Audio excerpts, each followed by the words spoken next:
సింహపు పిల్లలు లేమి గలవై ఆకలిగొనలేము గాని నిన్నాశ్రయించిన ఈ నా బ్రతుకులో ఏమేలు కొదువలేదయా.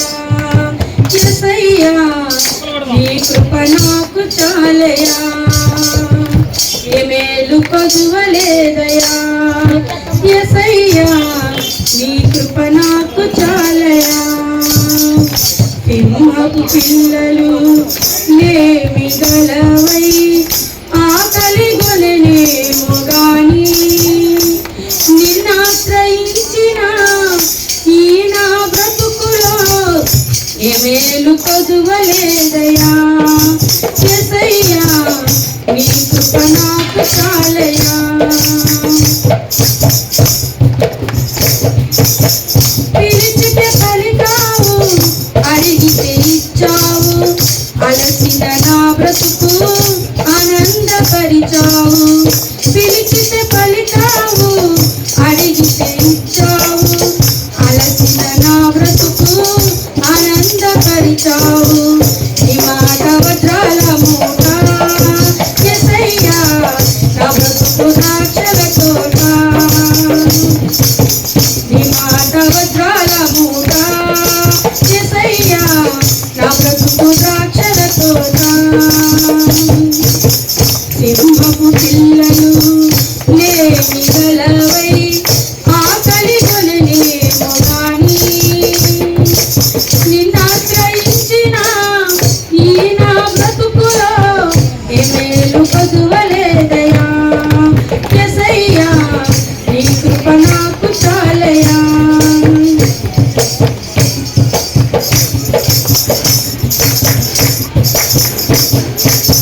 సతిహీనుల నీవు బలాన్ని వృద్ధి చేసి సమస్యలు ప్రాణములు నీ శక్తితో నింపి. సతిహీనుల నీవు బలాన్ని వృద్ధి చేసి సమస్యలు ప్రాణములు నీ శక్తితో నింపి. నా జీవజలముల ఊట, యేసయ్యా నీవే నా బంగారు కోట. నా జీవజలముల ఊట, యేసయ్యా నీవే నా బంగారు కోట. సింహపు పిల్లలు లేమి గలవై ఆకలిగొనలేము గాని నిన్నాశ్రయించిన ఈ నా బ్రతుకులో ఏమేలు కొదువలేదయా. యేసయ్యా నీ కృప నాకు చాలయా. నమ్మిన మము నీవు సిగ్గుపడనీయవయ్యా, నిత్యము తోడుండి నడిపించెదవయ్యా. నమ్మిన మము నీవు సిగ్గుపడనీయవయ్యా, నిత్యము తోడుండి నడిపించెదవయ్యా. నీ పలుకు తేనెల ఊట, యేసయ్యా నీ పాట వెన్నెల తోట. నీ పలుకు తేనెల ఊట, యేసయ్యా నీ పాట వెన్నెల తోట. సింహపు పిల్లలు లేమి గలవై ఆకలిగొనలేము గాని నిన్నాశ్రయించిన ఈ నా బ్రతుకులో ఏమేలు కొదువలేదయా. యేసయ్యా నీ కృప నాకు చాలయా, ఏమేలు కొదువలేదయా. యేసయ్యా నీ కృప నాకు చాలయా. అయినను నీ వాక్య భయము నా హృదయమందు నిలిచిచున్నది. వాక్య భయం అనగా దేవుని యందు భయం నా హృదయమందు ఉంది ప్రభువా. అధికారులు నన్ను నిర్నిమిత్తముగా తరుముతూ ఉన్నారు, బాధ పెడుతున్నారు. బాధలు వస్తున్నాయి, కష్టాలు వస్తున్నాయి, అనారోగ్యాలు ఉన్నాయి, ఇబ్బందులు ఉన్నాయి, అన్నీ ఉండని. కానీ అన్నీ ఒక ఎత్తు, ఒకవైపున ఆయన. అయినను ఏమన్నాడమ్మా, నీ వాక్య భయము నా హృదయమందు నిలిచిచున్నది అన్నాడు.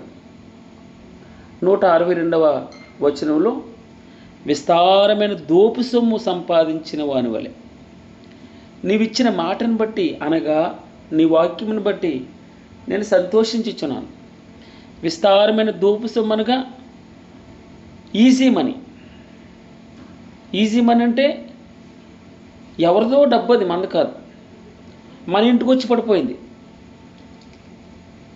ఆ రోజుల్లో దోపు సొమ్ము అంటే రాజ్యాల మీదకి దండయాత్రకు వెళ్ళినప్పుడు,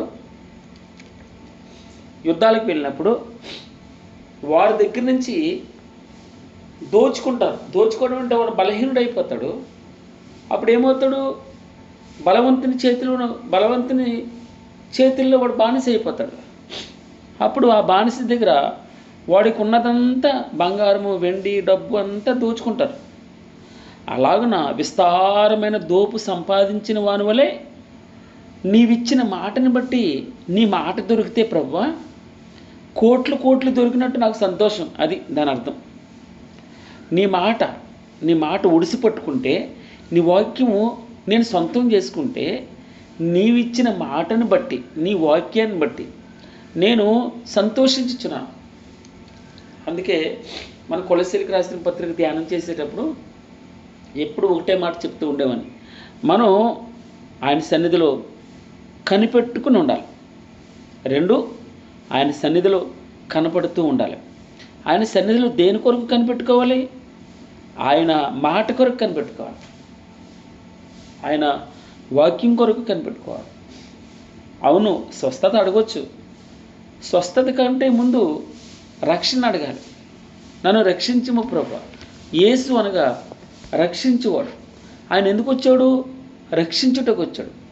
నిన్న మనం చూసాం, మా విమోచకుడు సజీవుడు. విమోచకుడు అనగా రక్షకుడు.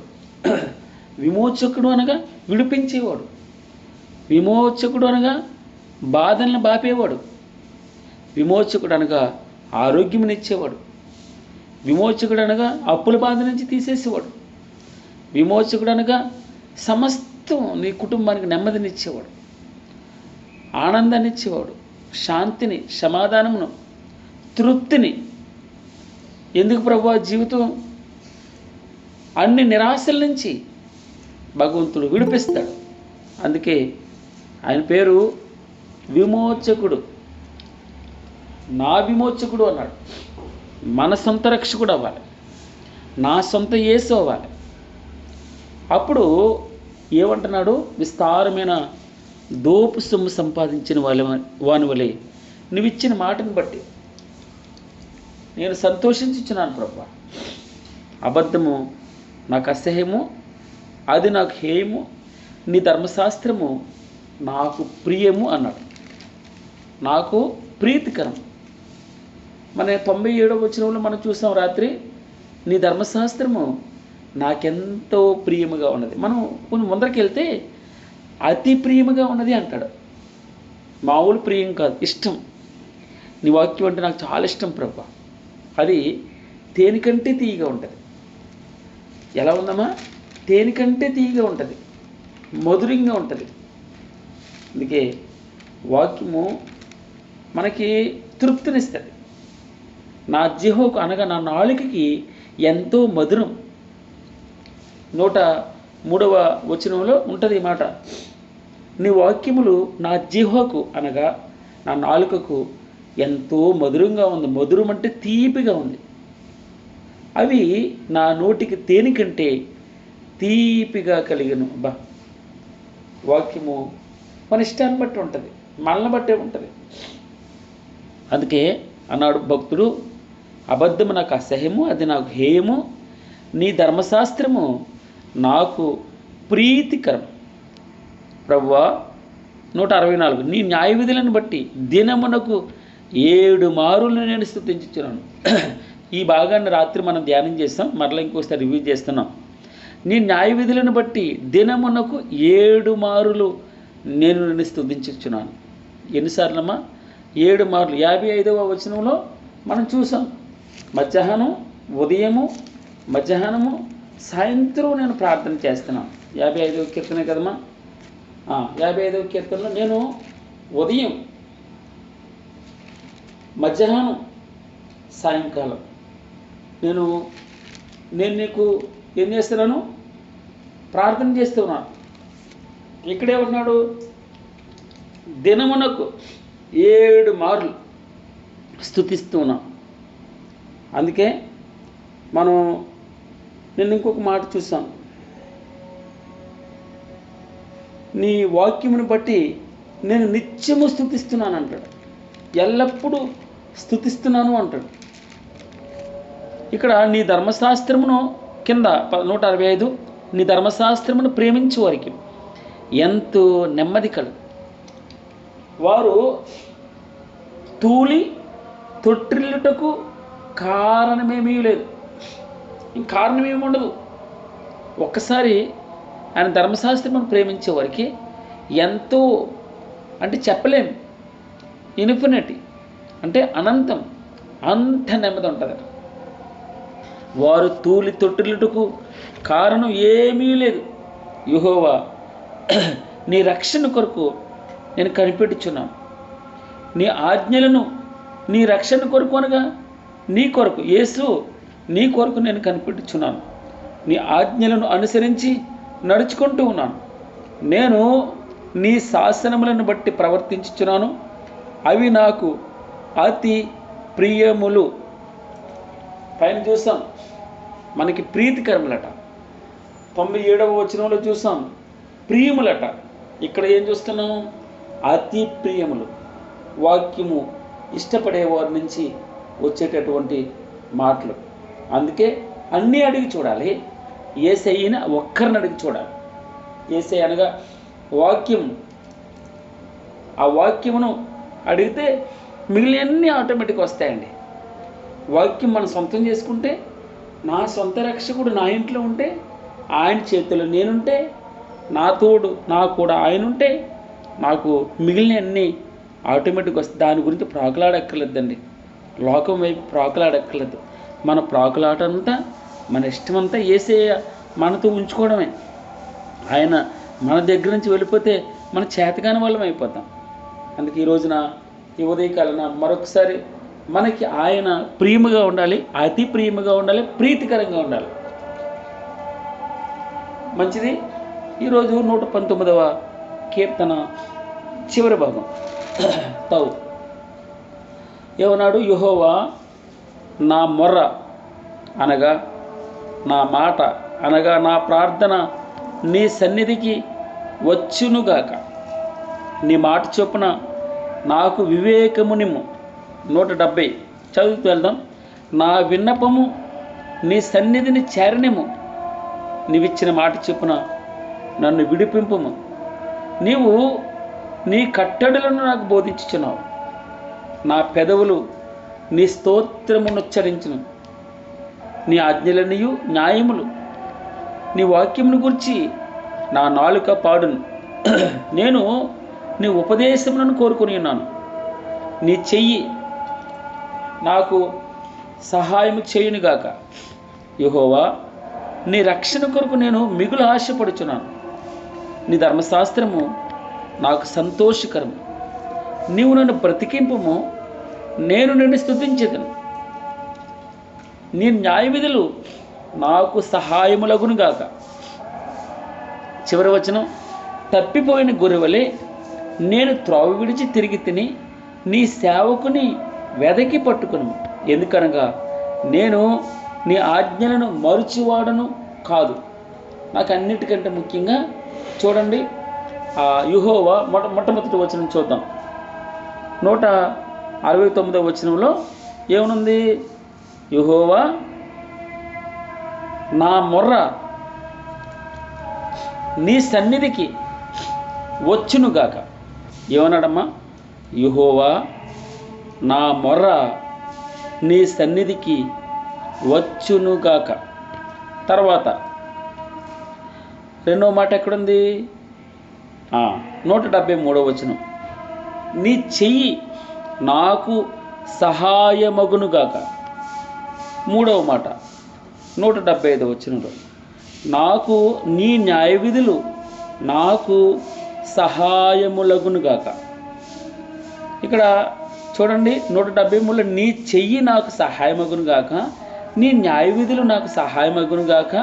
169లో నా మొర్ర నీ సన్నిధికి వచ్చును గాక. అంటే ఆల్రెడీ ప్రార్థించకముందే పొందుకున్నామని చెప్తున్నాడు. నేను పొందుకున్నాను అనగా విశ్వాసం. మనం ప్రార్థించకముందే భగవంతుని దగ్గర పొందుకున్నామన్న విశ్వాసం రావాలి. అందుకే అంటున్నాడు, ధైర్యంతో చెప్తున్నాడు భక్తుడు, యెహోవా నా మొర్ర నీ సన్నిధికి వచ్చునుగాక. నేను ప్రార్థన చేస్తున్నాను, నాకు జవాబు దొరుకును గాక. నా విమోచకుడు సజీవుడు అనగా వినేదేవుడు నా మొర్రని ఆలకిస్తాడు. ఆయన చెవులు మందం కాలేదు, గట్టి కాలేదు. ఆయన చెవులు నేను అడిగే ప్రతి ప్రశ్నకి ఆయన జవాబిస్తాడు. ప్రతి బాధకి ఆయన దగ్గర ఆన్సర్ ఉంది. నేను మొరపెట్టడమే.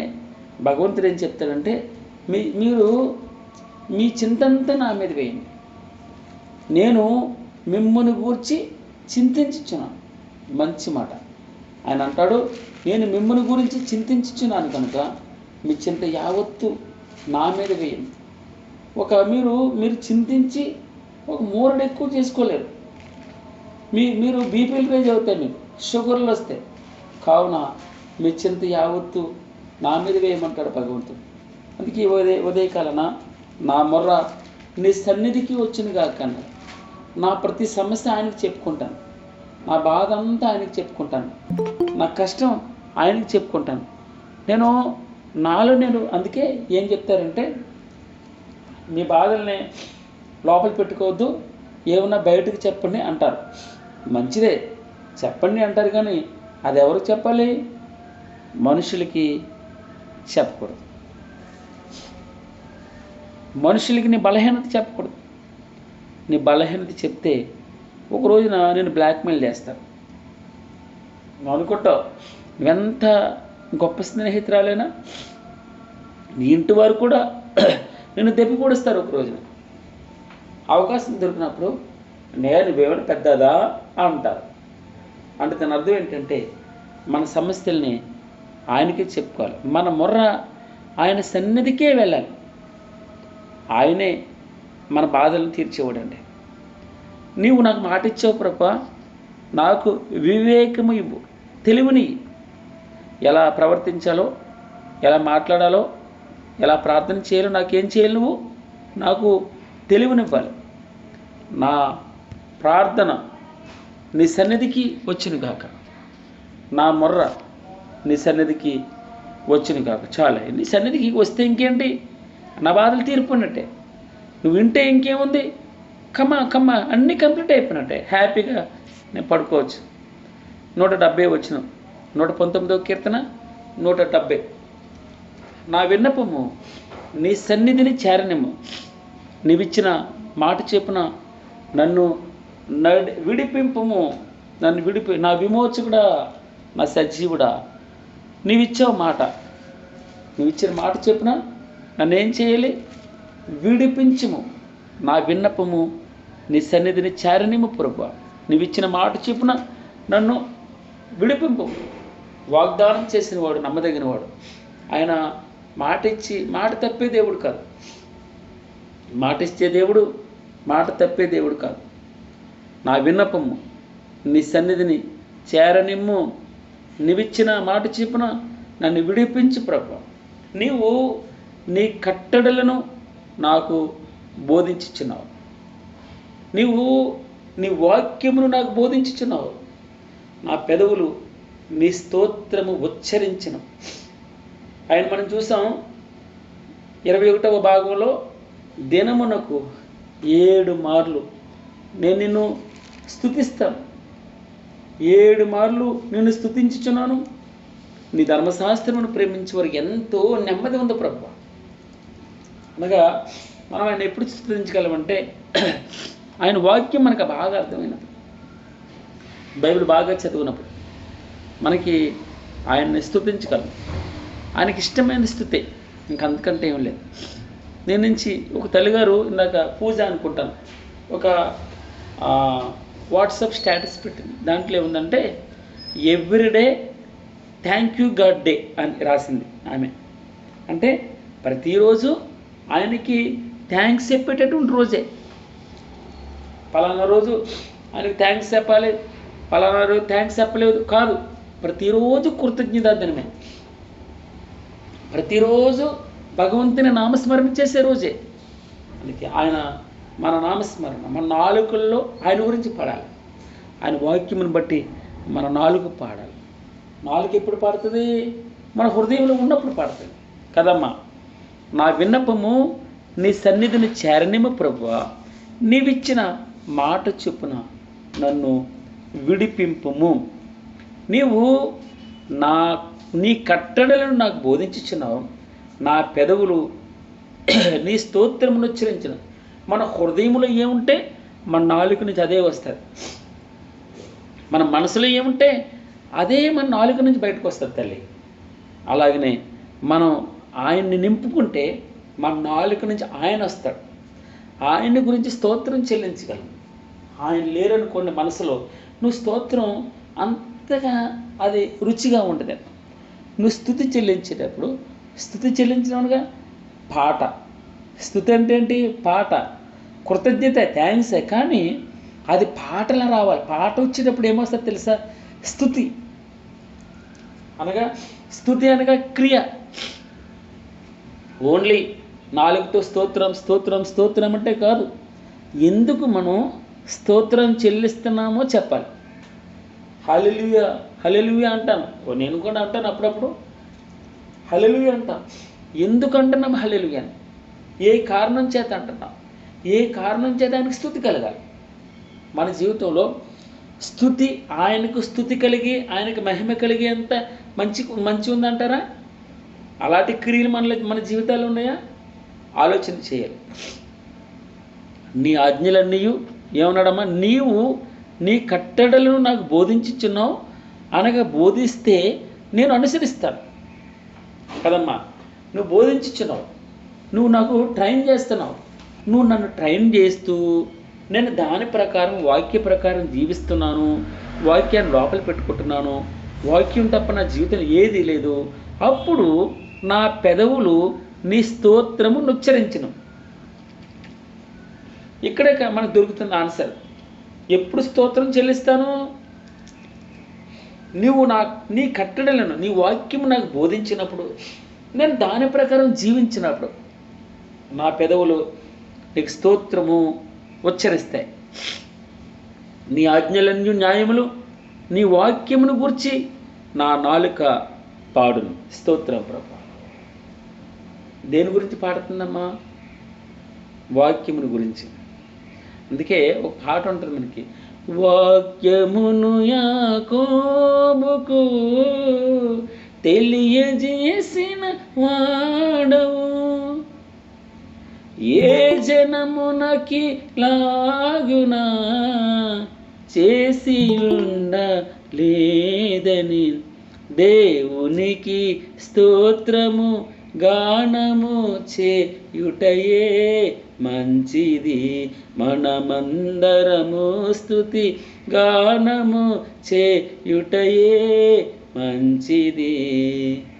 అనగా నీ ఆజ్ఞలన్నీ న్యాయములు, నీ వాక్యమును గూర్చి నా నాలుక పాడును. అనగా నీ కట్టడలను, నీ వాక్యమును నాకు బోధిస్తున్నావు ప్రభువా. నేను దాని ప్రకారం జీవిస్తున్నాను. నేను బైహార్ట్ చేస్తున్నాను. బైహార్ట్ చేయడం కాదు, కంఠస్థ చేయడమే కాదు. కంఠస్థ ఎందుకు చేస్తున్నాను? నేను మర్చిపోకుండా ఉండాలి. నీ వాక్యం నేను మర్చిపోకూడదు. వాక్యం మర్చిపోతే దాని ప్రకారం మనం జీవించలేము. అందుకే నీ ఆజ్ఞలన్నీ న్యాయములు ప్రభువా, నీ వాక్యం న్యాయమైనది. నీ వాక్యమును గూర్చి నా నాలుక పాడును. నేను నీ ఉపదేశములను అనగా నీ వాక్యమును కోరుకుని ఉన్నాను. నీ చెయ్యి నాకు సహాయమగునుగాక. ఆయన చెయ్యి, ఆయన పేరేం పేరు? సహాయకుడు.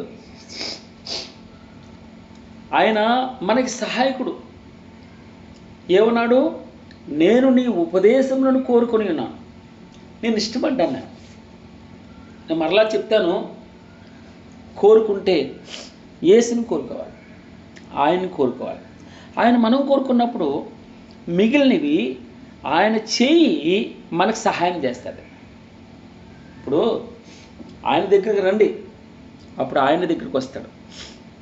నేను మనం చూసాం, రక్షణ 12 కదండి, కీర్తన 12:5 అనుకుంటాను. రక్షణ కోరుకుని వారికి ఆయన సమీపంగా ఉన్నాడు.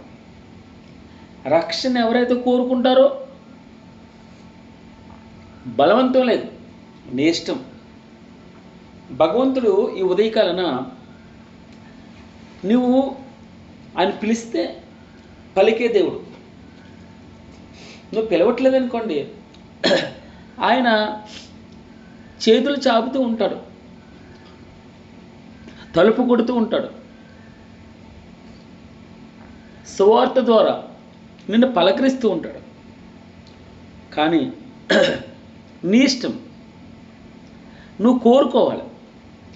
నేను నీ ఉపదేశములను కోరుకుని ఉన్నాను, నీ చేయి నాకు సహాయమగును గాక.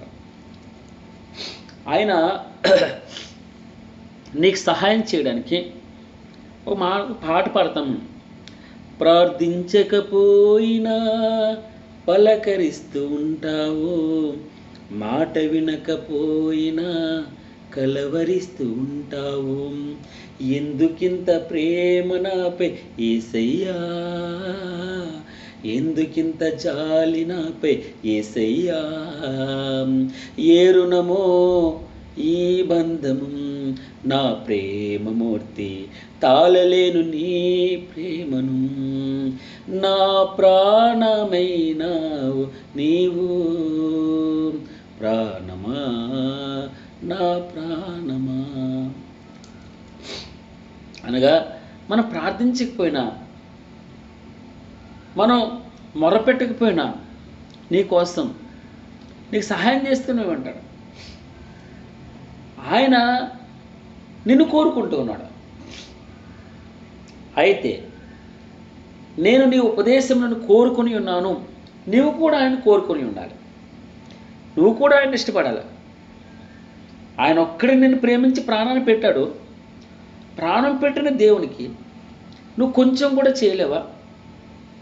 మోకరిల్లి ప్రార్థన చేయలేవు, వాక్యం వినడానికి 10 నిమిషాలు స్పెండ్ చేయలేవు, నీతిగా బ్రతకడానికి ఇష్టపడలేవు,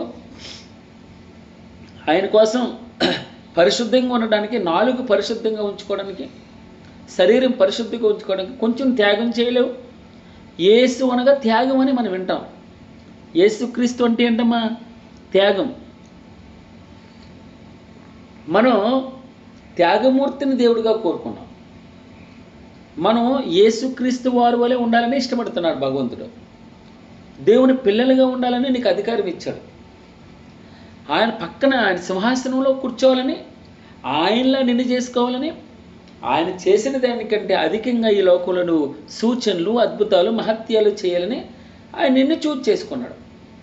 అయితే ఆయన చెయ్యి నీకు సహాయం కావాలంటే నువ్వు టర్మ్స్ అండ్ కండిషన్స్ ఏంటి? నీవు ఆయనను కోరుకోవాలి. ఇది లెక్క. 174వ వచనం, యెహోవా నీ రక్షణ కొరకు, యేసు నీ కొరకు నేను మిగుల ఆశపడుచున్నాను. నీ ధర్మశాస్త్రం అనగా యేసుక్రీస్తు నాకు సంతోషకరం. ఎవరైనా చదవండి అమ్మా ఈ మాట, 174వ వచనం. యెహోవా నీ రక్షణ కొరకు నేను మిగుల ఆశపడుచున్నాను, నీ ధర్మశాస్త్రము నాకు ఎంతో సంతోషకరం. నేను ఏమని పెట్టాను ఇక్కడ? రక్షణ అన్న ప్లేసులో యేసుక్రీస్తు అన్నాను, ధర్మశాస్త్రం అన్న ప్లేసులో యేసుక్రీస్తు అన్నాను. మీకు ఎవరికైనా అభ్యంతరం అమ్మా? మాట్లాడలేదు. యెహోవా నీ రక్షణ కొరకు అన్నాను. రక్షణ అన్న ప్లేసులో ఏం పెట్టాను? యేసుక్రీస్తు కొరకు అన్నాను. తర్వాత నీ ధర్మశాస్త్రం అన్న ప్లేసులో యేసుక్రీస్తు అన్నాను. ఇది కరెక్టా కాదమ్మా? కరెక్టే అన్న, కరెక్టే. మాట్లాడలేదు ఎవరా? థ్యాంక్ యూ అమ్మ, థ్యాంక్ యూ తల్లి. గాడ్ బ్లెస్ యూ అమ్మ, గాడ్ బ్లెస్ యూ. మంచిది. 175 వచనం చూడండి. నీవు నన్ను బ్రతికింపు, నేను నిన్ను స్తుతించెదను, నీ న్యాయ విధులు నాకు సహాయములగును గాక. చూడండి, నీవు నన్ను బ్రతికించుము, నేను నిన్ను స్తుతించెదను, నీ న్యాయ విధులు అనగా యేసుక్రీస్తు నాకు సహాయకుడు అగునుగాక. యేసు మీదే మన లక్ష్యం, యేసు మీదే మన గురి. ఆయన్నే సంపాదించుకోవడానికి చూడండి. ఆయన సంపాదించుకుంటే మనం ధన్యులం అవుతాం. ఆయన సంపాదించుకుంటే యేసుక్రీస్తు మనతో ఉంటే మనకు సహాయం కలుగుతుంది. తప్పిపోయిన గొర్రెవలే నేను త్రోవ విడిచి తిరుగుతూ ఉన్నాను, నీ సేవకుని ప్రభువా వెదకి పట్టుకొనుము. ఎందుకనగా నేను నీ ఆజ్ఞలను మరచువాడను కాదు. అప్పుడప్పుడు ప్రభువా, గొర్రె పిల్లని కదా తండ్రి, గొర్రెని కదా, నా త్రోవ పచ్చగా అటు ఇటు ఉండి అప్పుడప్పుడు త్రోవ విడిచి తప్పిపోతూ ఉంటాను ప్రభు. అయినా తండ్రి, నీ ఆజ్ఞను నేను మరచివాడును కాదు. ఇలా నడవమన్నాడు, ఏ రా ఇట్రా అన్నాడు. నన్ను పిలిచిన దేవుడు నమ్మదగినవాడు. కానీ అప్పుడప్పుడు నా చూపులు గాలి వైపు చూస్తున్నాయి ప్రభు, నా చూపులు తుఫాను వైపు చూస్తున్నాయి. నేను కూడా నడుస్తాను అన్నాం, ఆయన సొంత రక్షకుడిగా అంగీకరించాం. రమ్మన్నాడు, ఆయన పేతురు పడవ దిగాడు. పడవ దిగి నడుస్తూ ఉన్నాడు చక్కగా. ఎక్కడ నడుస్తున్నాడు? సముద్రం మీద నడుస్తున్నాడు, తుఫాను మధ్యలో నడుస్తూ ఉన్నాడు, అలల మధ్యలో నడుస్తూ ఉన్నాడు. అయితే సడన్గా గాలిని చూచాడు, సడన్గా పొంగుని చూచాడు, బాధలను చూశాడు, అనారోగ్యాన్ని చూశాడు, ఆయాసాన్ని చూశాడు, అప్పులను చూశాడు. ఈయన రక్షిస్తాడా నన్ను అని భయపడ్డాడు. మునిగిపోబోతున్నాడు. మరలా కేక వేశాడు, రక్షించు యేసు, నన్ను రక్షించు. ఆయన పేరు ఏం పేరమ్మా? రక్షకుడు, విమోచకుడు. ఆయన చేయి పట్టుకున్నాడు. అల్ప విశ్వాసం, ఎందుకు సందేహించితివి అన్నాడు. ఈ రోజున మన ప్రార్థన ఒకటే, నిన్ను సంపాదించుకోవాలి. నాకు విశ్వాసము, నా విశ్వాసం అచంచలంగా అభివృద్ధి చేయకూడదు. ఒక సూత్రం ఉండేది, చెప్తారు. అంటే ఇది సామెత కదా, మా నాన్న చెప్పేవాడు. దేవుడు వచ్చి వరం అడిగాడట. దేవుడు వరం వచ్చి అడిగితే మా మేనమామ చెవులో వెంట్రుకలు మురిపించి దేవుడా అన్నాడట. అర్థమైందన్నమాట. అంటే దేవుడు వరం అడిగాడు, ఏం కావాలి నీకు కోరుకో అన్నాడట. అప్పుడు అతను ఏం కోరుకున్నాడంటే, మా మేనమామ చెవులో వెంట్రుకలు మొలవాలి అన్నాడట. అంటే దాని అర్థం ఏంటి? మేనమామ చెవులో వెంట్రుకలు మొలిస్తే ధనవంతుడు అవుతాడని ఎవరో చెప్పారు. అంతే. ఇంకా భగవంతుడి దగ్గర వరం కోరుకున్నాడు. అంటే మనం కూడా మన జీవితాల్లో ఆయన వచ్చి అడిగినప్పుడు డబ్బు అడగడం ఎందుకు? ఆయన వచ్చి అడిగినప్పుడు వెండి అడగడం ఎందుకు?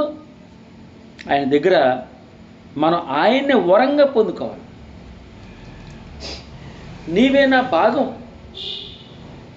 నీవు నా పానీయ భాగం అవ్వాలి, నీవే నా స్వాస్థ్య భాగం అవ్వాలి, నువ్వు నాకు ఆస్తిగా రావాలి, నా ఆస్తి నీవే అయ్యా అవ్వాలి. రాజు మనతో ఉంటే రాజ్యం మన చేతుల్లోకి వస్తుంది. రాజు మనతో ఉంటే భూములన్నీ రాజు యొక్క సంబంధించిన చక్రవర్తికి సంబంధించిన భూములన్నీ మనమే అయిపోతాయి. రాజుని మనం శాసిస్తాం. శాసించడం అంటే నువ్వు అలా చేయి ఇలా చేయి అని మనం ఆయన గైడ్ చేస్తాం, ఆయన పక్కన కూర్చుంటాం. అర్థమవుతుందమ్మా? అంటే నేను ఉదాహరణ చెప్తున్నా. రాజు మనవాడు అవుతాడు, మన సొంతం అవుతాడు, మన సొంత రక్షకుడు. ఎవరవుతారమ్మా? రాజు మనల్ని స్వతహాగా రక్షిస్తాడు, ఆయనే కల్పించుకుంటాడు. నీ బాధల నుంచి ఆయనే విముక్తి, నీ బాధల్ని కష్టాల నుంచి ఆయనే కట్టెక్కిస్తాడు. అనేక కుటుంబాల్లో శోధనలు, భర్త నుంచి ఇబ్బంది, భార్య నుంచి ఇబ్బంది, పిల్లల నుంచి బాధలు, తల్లిదండ్రులు కూడా చిరాకు పెడతారు, బంధువులు చిరాకు పెడతారు. అన్నిటి నుండి, అన్ని భయముల నుండి. ఎన్ని భయాలు? దైవజనుడు 365 రోజులు భయము నుండి విడిపించాడు. ఆ మాటలు 365 రోజులు చెప్పాడు, గుర్తుందా లేదు మీకు? ప్రతిరోజు ఒక భయం గురించి చెప్పేవాడు. పాప చివరి దశలోకి వచ్చినప్పటికీ ఆయన అన్నీ కంప్లీట్ చేయలేకపోయాడు. సరే, మంచిది. అన్ని భయముల నుంచి తప్పించే దేవుడు. 119వ కీర్తన మనం కంప్లీట్ చేస్తున్నాం. నేను త్రావి విడిచి తిరుగుతూ ఉన్నానయ్యా, తప్పిపోయిన గొర్రెలు అయిపోయాను. ఒక్కొక్కసారి నా మార్గాల నుంచి బయటకు వచ్చేస్తాను, నా చూపులు గాలి మీద వెళ్ళినాయి, నేను చూడలేకపోతాను, నీ పట్ల విశ్వాసం ఉంచలేకపోతాను, నువ్వు కొంచెం నిన్ను అందుకోలేకపోతున్నాను, నువ్వు ఫాస్ట్గా వెళ్తున్నావు, నిన్ను అనుసరించి నడవలేకపోతున్నాను, లేదా నా వెనక వేరే లాభం లాగేస్తుంది, ధనం అనే దెయ్యం, ధనం అనే దెయ్యం, లేదా వేరే వేరే ఆలోచనలతో నేను వెనకంజ వేస్తున్నాను. ప్రభువా తండ్రి, ఈ రోజున నీ సేవకుని వెదకి పట్టుకో ప్రభువా, నువ్వు పట్టుకో, నేను నేను లాక్కోలేని చేతిలో నుంచి. ఒకవేళ నేను చేయి పట్టుకుంటే విడిచిపెట్టేస్తాను, నా ఇష్టం. ఎప్పుడు రావాలంటే అప్పుడు వస్తాను, చర్చికి వెళ్ళాలంటే వెళ్తాను, లేదంటే మానేస్తాను, ప్రార్థన చేయాలంటే ప్రార్థన చేస్తాను, లేదా వాక్యం చదవాలంటే చదువుతాను, నా ఇష్టం అంటాం. కానీ నువ్వు నా చేయి పట్టుకుంటే, సమయానికిలే, 4 గంటలే ప్రార్థన చేయి, మోకాళ్ళే 5 గంటలే వాక్యంలో కూర్చో, వాక్యం ధ్యానం చేయి, 6 గంటలకి రా ప్రార్థనలో కూర్చో. ఆయన చేయి పట్టుకుని కూర్చోబెడతాడు. చిన్నపిల్లల్ని ఏ విధంగా చేయి పట్టుకుని లాక్కొచ్చి కూర్చోబెడతాడో అలాగే ఆయన వెదకి పట్టుకో అంటున్నాడు. నన్ను వెదికి పట్టుకోవాలి, నువ్వు గట్టిగా పట్టుకో, విడిచిపెట్టద్దు, అప్పుడు నీ త్రోవల నుంచి బయటకు రాను. నేను నీ ఆజ్ఞలను మరుచువాడును కాదు. నేను ఆజ్ఞలు మర్చిపోను ప్రభు, నేను నీ ఆజ్ఞలు మర్చిపోను. నీ వాక్యం నా హృదయంలో ఉంచుకుని ఉన్నాను, గనుక నేను పాపం చేయను. మంచిది. 119వ కీర్తన 176 వచనాలు ఉన్నాయి, 22 భాగాలు, సుమారు 21 రోజులు మనం ధ్యానం చేస్తాం. నిన్న ఆల్రెడీ 2 చేసేసాం కదా. 22 రోజులు ఆయన వాక్యం, 22 పద్యాలు ధ్యానం చేస్తాం. దేవుని చిత్తం అయితే రేపు 120వ కీర్తన.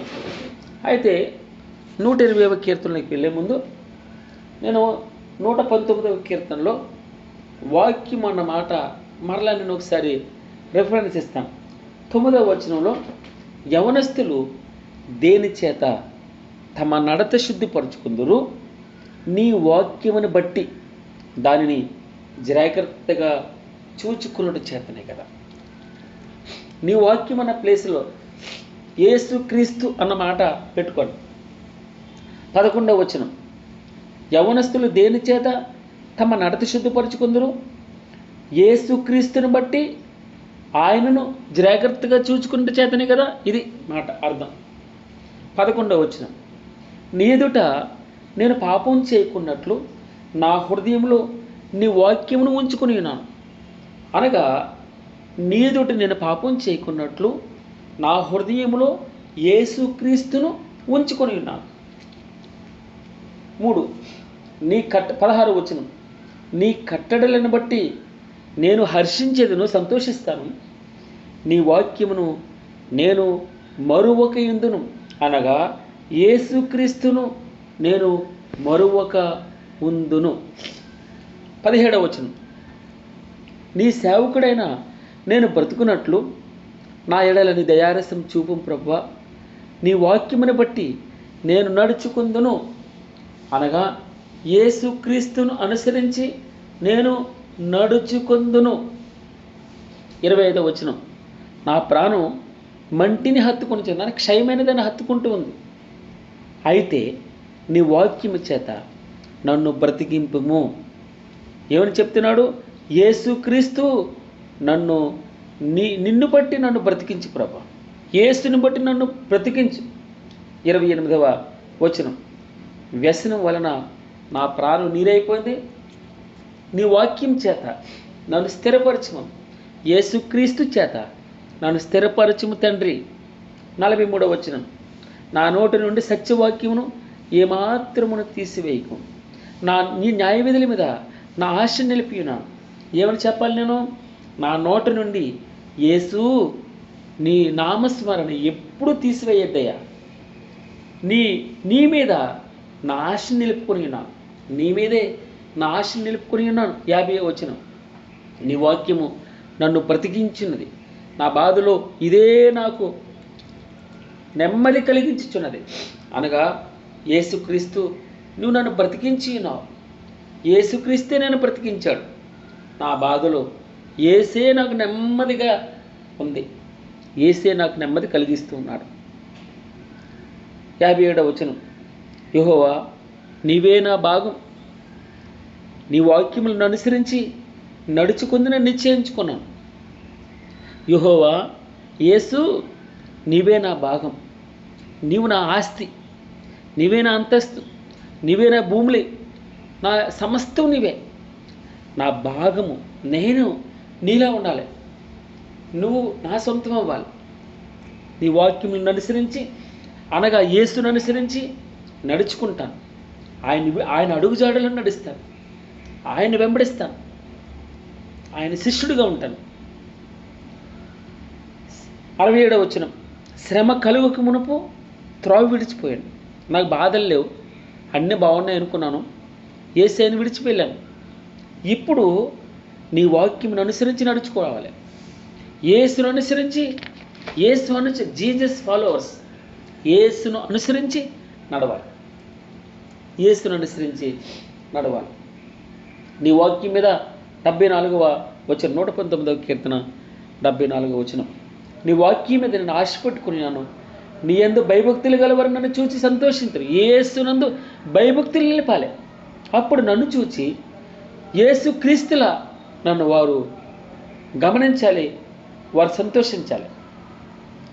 81, నీ రక్షణ కొరకు నా ప్రాణం సమస్యలుచ్చుంది. నేను నీ వాక్యం మీద ఆశ పెట్టుకొని ఉన్నాను, నీ రక్షణ కొరకు, అనగా యేసుక్రీస్తు కొరకు నా ప్రాణం సమస్యలుచున్నది. నేను ఆ యేసుక్రీస్తు మీదే ఆశ పెట్టుకున్నాను, ఆయన మీదే నేను ఆశ పెట్టుకొని ఉన్నాను. యెహోవా నీ వాక్యము ఆకాశమందు నిత్యము నిలకడగా ఉన్నది. 89వ వచనం, యేసుక్రీస్తు స్థిరంగా ఉండే దేవుడు. 101, నేను నీ వాక్యమును అనుసరించినట్లు దుష్ట మార్గముల నుండి నా పాదములు తొలగించుకుంటాను. యేసుక్రీస్తును అనుసరిస్తే దుష్ట మార్గములన్నిటి నుండి మన పాదాలు తప్పింపబడతాయి. నీ వాక్యము 103, నీ వాక్యములు నా జిహ్వకు ఎంతో మధురములు, అవి నా నోటికి తేనె కంటే తీపిగా ఉన్నాయి. నీ వాక్యం అనగా యేసు, నా జిహ్వకు యేసు నామం ఎంతో మధురం, యేసు నామం ఎంతో మధురం. అది నా నోటికి పలుకుతూ ఉంటే, యేసు అని పలికితే ఎంత చక్కగా ఉందో. 105, నీ వాక్యము నా పాదములకు దీపమును, నా త్రోవకు వెలుగై ఉన్నది. అనగా యేసే నన్ను నడిపించేది, యేసే నన్ను గైడ్ చేసేది, యేసుక్రీస్తు నన్ను గైడ్ చేస్తాడు. నా పాదములకు దీపం, ఆయనే వెలుగు నాకు. బాధల్లో నుంచి, కష్టాల్లో నుంచి, ఇరుకుల్లో నుంచి, ఇబ్బందుల్లో నుంచి నాకు త్రోవ చూపే వెలుగు నా యేసు క్రీస్తు నన్ను వెలుగ్గా. 114 నా మరుగు చోటు, నా కేడుము నీవే. నేను నీ వాక్యం మీద ఆశ పెట్టుకున్నా. ఎంత మంచి మాట అండి. నా మరుగు చోటు, నేను దాక్కునే చోటు. బాధ వస్తే నీ చేతుల్లో దాక్కునే, కష్టం వస్తే చెప్పుకునే, నా కేడము నన్ను ప్రొటెక్ట్ చేసేది నీవే. నేను యేసుక్రీస్తు మీద ఆశ పెట్టుకుని నన్ను క్లోజ్ చేస్తున్నాను. నీ వాక్యములు వెల్లడి అగుటతోడని వెలుగు కలుగుతుంది. అవి తెలివి లేని వారికి తెలివి కలిగిస్తుంది. యేసుక్రీస్తు తన సొంత రక్షకుడిగా అంగీకరించిన వెనువెంటనే ఆయన వాక్యము వెల్లడి అగుటతోడని, అనగా వాక్యము బయటకు వస్తుంది. మన హృదయంలోకి యేసుక్రీస్తు వారు వస్తే ఆ వాక్యం వెళితే మనకి వెలుగు కలుగుతుంది. అవి తెలివి లేని వారికి తెలివి కలిగిస్తుంది. 133 నీ వాక్యములను బట్టి నా అడుగులు స్థిరపరచు, ఏ పాపం నన్ను ఏలనీయకము. యేసుక్రీస్తు వారి చేతిలో మన అడుగులుంటే, ఆయన మన చేతులుంటే, అందుకే 17వ అపోస్తలుల కార్యం 17వ వచనం, ప్రభువా నా ఉనికి నీవే, నేను ఆయనలో చలించుచున్నాను, ఆయనలోనే నా ఉనికి కలిగి ఉంది. ఏమన్నాడు? నా ఉనికి, నేను ఆయనలో బ్రతుకుతూ ఉన్నాను, ఆయనలో చలిస్తూ ఉన్నాను. ఎక్కడున్నాను? నీ అరచేతిలో నా ప్రాకారాలు ఉన్నాయి, నా కదిలికలు ఉన్నాయి, నా ఉనికి ఆయన చేతిలో ఉంది. రెండవది, నా బ్రతుకు ఆయన చేతిలో ఉంది, నా యొక్క కదలికలు ఆయన చేతిలో ఉన్నాయి. నా ఉనికి ఆయనలో చలిస్తూ ఉన్నాను, ఆయనలో కదులుతూ ఉన్నాను, ఆయనలో బ్రతుకుతూ ఉన్నాను. నీ వాక్యముని బట్టి, యేసుని బట్టి నా అడుగులు స్థిరపరచు, ఏ పాపం నన్ను ఏలనీయొద్దు. యేసయ్యా నా విరోధులు 139 నా విరోధులు నీ వాక్యములు మర్చిపోతారు, కావున నా ఆసక్తి నన్ను, కానీ నేను నిన్ను మర్చిపోను, నీ వాక్యాన్ని మర్చిపోను, యేసుని నేను మర్చిపోను. 148 నీవిచ్చిన వాక్యమును నేను ధ్యానించుటకే నా కన్నులు రాత్రి జాములు కాకమునిపే తెరుచుకుంటాను. 119వ కీర్తన 148 ఏమన్నాడమ్మా? నీవిచ్చిన వాక్యమును నేను ధ్యానం చేయడానికి నా కన్నులు రాత్రి జాములు కాకమునిపే తెరుచుకుంటానయ్యా. నేను ఉదయాన్నే యేసు నేను చూడాలి, నీ ప్రసన్నతని చూడాలి, నీ గొప్పతనాన్ని చూడాలి, నీ మహిమను చూడాలి.